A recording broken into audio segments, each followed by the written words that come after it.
Okay, so good day everyone. So today in this video, we're going to solve our problem using a Kendall rank correlation. So for our problem, we have here the peer tutoring of math achievements. So for our data sample, we have 7 students. Okay, so for our column 1, we're going to make our table in here. Sorry. So for our column 1,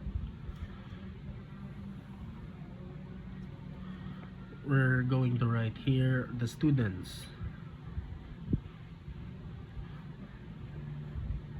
So for our students, we're going to name our students student A, B, C, D, E, F, G, and we're going to count because there are 7 students. So let's count 1 2 3 4 5 6 7.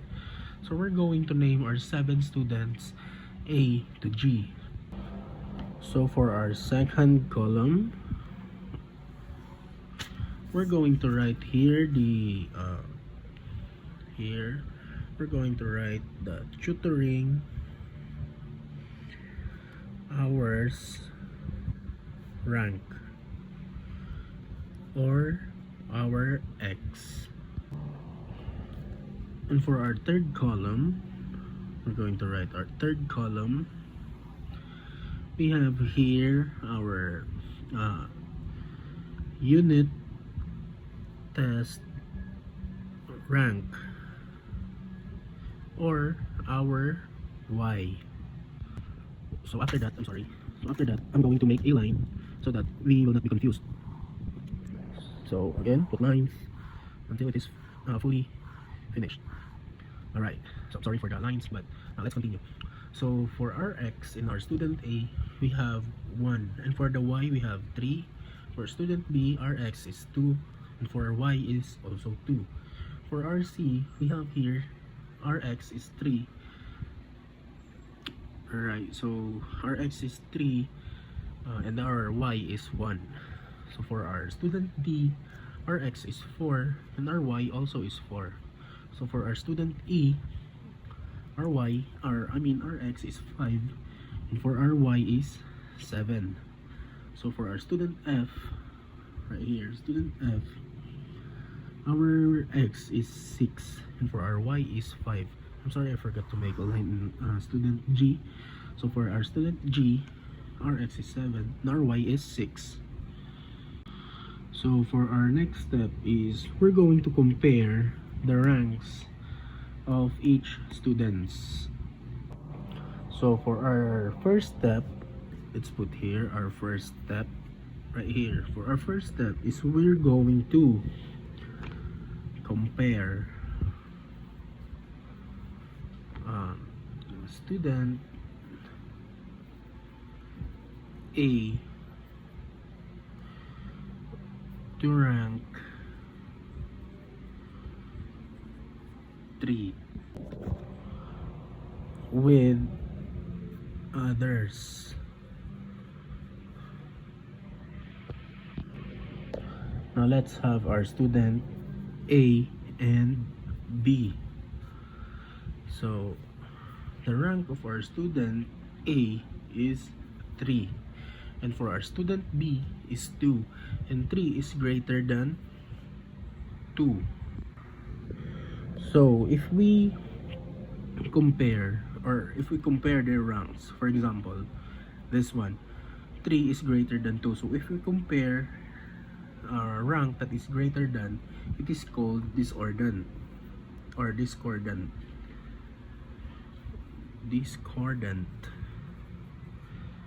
That's it.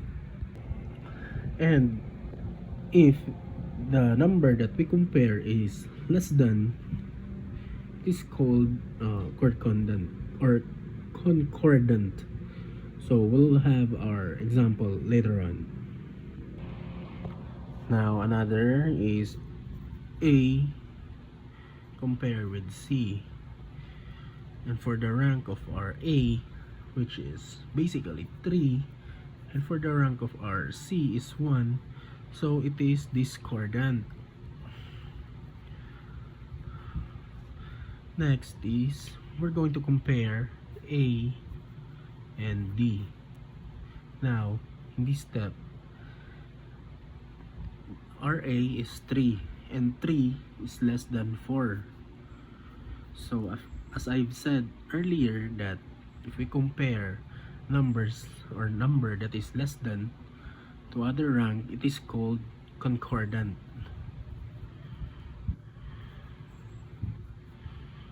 Right here. Another is compare A and E.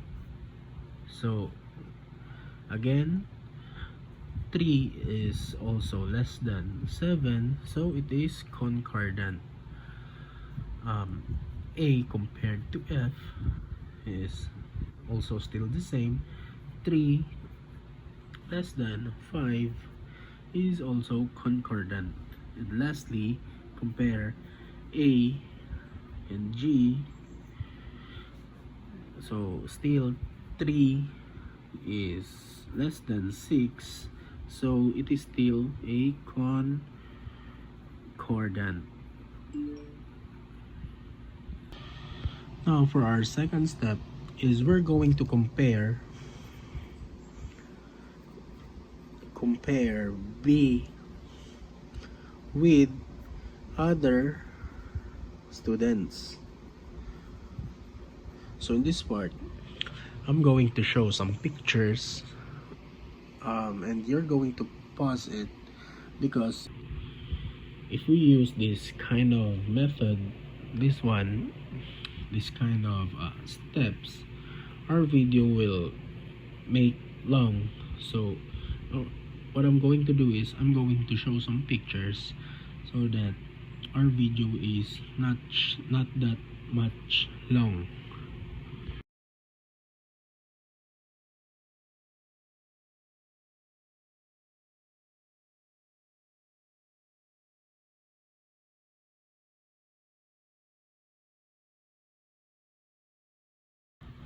Okay, so now after comparing all of the students, we have here our solution. Now let's go back to the to our comparison earlier. So we're going to count how many discordants we have and how many concordance we have. So upon counting how many discordants we have, so let's put discordants, let's put some S because there are many. So discordant pairs. Upon counting, we have come up to 5 discordants, which is we're going to name it D because of discordance. So for our concordance pairs, upon counting, we have 16 concordance, which is our C. So for our formula, we're going to put formula.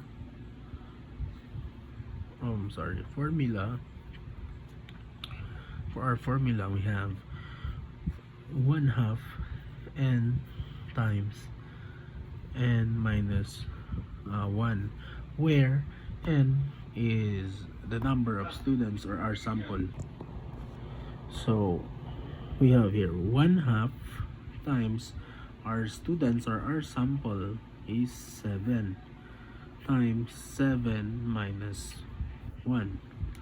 So 7 halves times 7 minus 1, which is 6. Now if we're going to times 7, or we're going to multiply 7 times 6, we have 42 divided by or over 2, which is 21. So we are done for our first part of our solution. Now to get our t, to determine our correlation, is we're going to subtract our concordant pairs and our discordant pairs. So 16 minus 5 all over the total of our pairs, which is 21. We have come up to t is equal to 11 over 21, and that is approximately 0.52. And looking back to our table of correlation, it has a moderate association.